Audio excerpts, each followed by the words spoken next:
Logically, why would somebody ever smoke?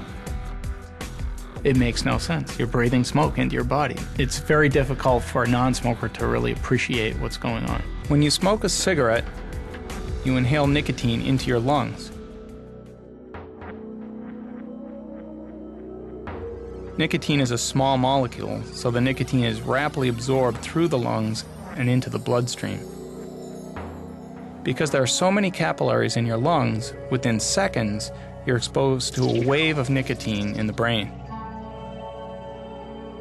When you smoke, you activate one of your natural neurotransmitter systems. But nicotine induces a different response than the natural neurotransmitter, acetylcholine. Acetylcholine is essential for life and many signaling processes that go on in the brain. There's an acetylcholine receptor family, which frankly is huge. And it turns out that there are two halves of the acetylcholine receptor family. There's the nicotinic and the muscarinic. The alpha-4 beta-2 nicotinic receptor is the one that we believe is most responsible for nicotine's addictive effects. These are membrane-bound ion channels consisting of 5 different subunits. Acetylcholine is the neurotransmitter that normally binds to the alpha-4 beta-2 receptor. Acetylcholine molecules bind to these receptors in the ventral tegmental area, or VTA. These activate the receptor, causing the ion channel to open, and positive sodium and calcium ions flow in, polarizing the neuron to send a signal. The VTA neurons project to the nucleus accumbens, and in the nucleus accumbens, the signal from the VTA causes the release of another neurotransmitter called dopamine. What's interesting about acetylcholine is how rapidly, after it's used to give a signal, it's released by the receptor. Nicotine binds to these same receptors but has a long half-life relative to acetylcholine because it can't be metabolized or broken down, at least not in the brain.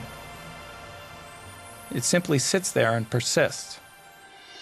And because of that, it leads to long-term release of dopamine in the nucleus accumbens. And that extra signaling is what gets smokers hooked on nicotine. So nicotine is tapping into a natural reward system. Nicotine, just by its very nature of being long-lived, leads to a complete change in the neurochemistry in the brain.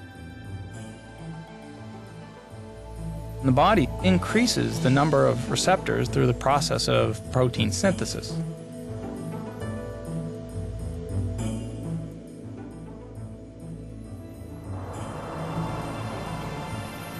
Smokers have an increase in the number of receptors because of this receptor upregulation. One of the big additional issues is tolerance, that over the course of time you increase the number of receptors that you have, and the response of your system to nicotine in essence declines. That's why then people have to continually smoke to address that need. The average smoker, it takes probably about 2 years to achieve what would be their equilibrium level of smoking, and a level of smoking that they will probably continue until they quit. In the morning, these nicotinic receptors, which have been desensitized or shut down by being activated by nicotine all day long, have recycled into a sensitive state.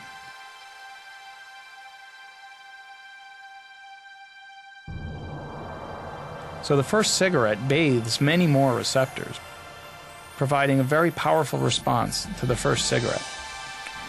The patches in the gum are an approach to treating cravings and withdrawal, but unfortunately they will not block the impact of smoking.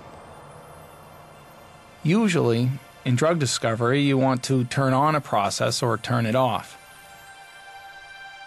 In the case of nicotine addiction, the presence of nicotine, an agonist, is causing a high, and the absence of nicotine leads to craving and withdrawal. So we had the challenge of coming up with a partial agonist.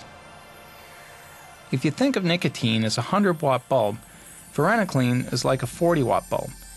It activates the same receptors, but to a lesser degree, and it has a longer half-life than nicotine.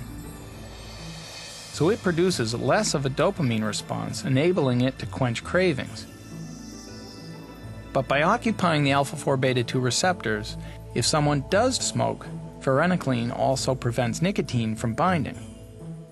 You're teaching yourself that in the absence of smoking, you don't need to smoke, and when you do smoke, you get nothing from it, at least physiologically. This will take some period of time, but that's because it's taken you a long time to become such a good smoker. So now you have to become a good non-smoker.